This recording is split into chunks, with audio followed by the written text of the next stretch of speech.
এই সাজার বিরুদ্ধে আপিল করা হয়েছিল। এই আপিল শুনানি অন্তে আজকে রায় হয়েছে। এই রায়ে তিনি বেকসুর খালাস পেয়েছেন। মূলত এই মামলা ওনাকে করা হয়েছিল যে কারণে, যে তৎকালীন ইমিডিয়েট মাননীয় প্রধানমন্ত্রী যিনি ছিলেন জনাব বেগম খালেদা জিয়ার বিরুদ্ধে সাক্ষ্য দেওয়ার জন্য ওনাকে বাধ্য করা হয়েছিল। তখন তিনি কোনোভাবেই এই সাক্ষ্য দিতে রাজি হননি। এই রাজি না হওয়ার কারণেই ওনাকে পরবর্তী সবগুলো মামলায় আসামি করা হয়েছে। 21 আগস্টে আসামি করা হয়েছে, 10 ট্রাকে আসামি করা হয়েছে এবং এই মামলায় গ্রেফতার করে নিয়ে রেখে তারপরে বাড়ি থেকে অস্ত্র উদ্ধারের নাটক সাজানো হয়েছে। এবং যেদিন তাকে গ্রেফতার করা হয় তারও 6 দিন পরে মামলা করা হয়েছে। অস্ত্র নেওয়া হয়েছে 6 দিন আগে, আর মামলা দায়ের করা হয়েছে তিনি যখন রিমান্ডে তখন ঘটনার 6 দিন পরে। এবং এই জন্যই আজকে মাননীয় আদালত বলেছেন যে এই মামলাটি করার যে প্রক্রিয়া, এই প্রক্রিয়াটাই ছিল অবৈধ। এই মামলা যে প্রক্রিয়া করা হয়েছে এটি একটি অবৈধ প্রক্রিয়ায় মামলা দায়ের করা হয়েছে। এই জন্য এই মামলার প্রক্রিয়াটাই অবৈধ ঘোষণা করেছেন। একই সাথে যাদেরকে সাক্ষী রাখা হয়েছে, যাদের সাক্ষ্য প্রমাণের ভিত্তিতে সাজা দেওয়া হয়েছে, তিনি তা অ্যানালাইসিস করে বলেছেন যে এগুলো একটার সঙ্গে আরেকটার কোনো মিল নাই। এগুলো সবই ছিল 1-11 সরকারের কারসাজি।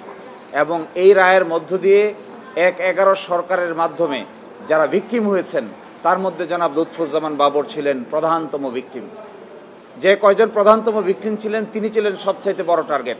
এই 1-11 সরকারের জন্য এটিও একটি বড় শিক্ষা হয়ে থাকলো যে এইভাবে রাজনৈতিক নেতৃবৃন্দকে হ্যারাস করলে, সাজিয়ে মামলায় আসামি করলে তার শেষ পরিণতি ভালো হয় না। এবং আরেকটি কথা এখানে গুরুত্বপূর্ণ, এই অবৈধ আটক আদেশ তিনি বলছেন এই যে তাকে আটক করা হলো, তারপরে একটি জিডি মূলে আটক করে নিয়ে রিমান্ডে নেওয়া হলো, তখনও পর্যন্ত কোনো মামলাই দায়ের হয় নাই। তিনি বলছেন এটি তখনকার দিনের ইমার্জেন্সি রুলস এবং বাংলাদেশের সংবিধান এবং ব্লাস্ট কেসের আলোকে এটি সম্পূর্ণটাই অবৈধ আটক আদেশ হিসেবে বিবেচিত হবে। তার আটক আদেশটাই ছিল অবৈধ, সাজাটা তো অবশ্যই অবৈধ ছিল। এই ফাইন্ডিংসের ভিত্তিতে আজকে তাকে বেকসুর খালাস করেছেন। এই মামলার মধ্য দিয়ে জনাব লুৎফুজ্জামান বাবরের আর কোনো সাজা বাংলাদেশের কোনো আদালতে থাকলো না। তিনি নির্বাচন থেকে শুরু করে সকল কিছুর জন্য আইনগতভাবে উপযুক্ত হলেন এবং তিনি, আমরা আশা করব তিনি বাংলাদেশের মানুষের আকাঙ্ক্ষাকে সামনে রেখে পরবর্তী রাজনৈতিক কর্মকাণ্ড পরিচালনা করবেন। আর 21 আগস্টে জনাব লুৎফুজ্জামান বাবর সহ জনাব তারেক রহমান সকলকেই আমাদের হাইকোর্ট বিভাগ খালাস দিয়েছিল। এই মামলার পূর্ণাঙ্গ রায় বের হয়েছে। পূর্ণাঙ্গ রায় বের হওয়ার পরে রাষ্ট্রপক্ষ থেকে একটি লিভ টু আপিল দায়ের করা হয়েছে। এটি আজকে সুপ্রিম কোর্টের ফুল বেঞ্চে 24 নম্বর আইটেম আকারে শুনানির জন্য কার্যতালিকায় আছে।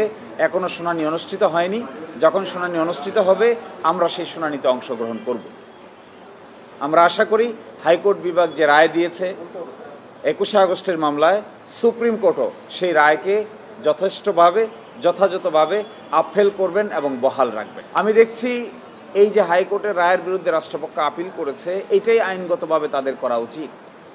যেহেতু রাষ্ট্র আপিল দায়ের করার এখতিয়ার রাখে এবং তারা যে পূর্ণাঙ্গ রায়ের বিরুদ্ধে আপিল দায়ের করেছে, আমি মনে করি আইনের শাসন প্রতিষ্ঠার ক্ষেত্রে এরকম আপিল দায়ের করে সর্বোচ্চ আদালত এগুলো নিষ্পত্তি হওয়া সকলের জন্যই কল্যাণকর এবং মঙ্গলকর।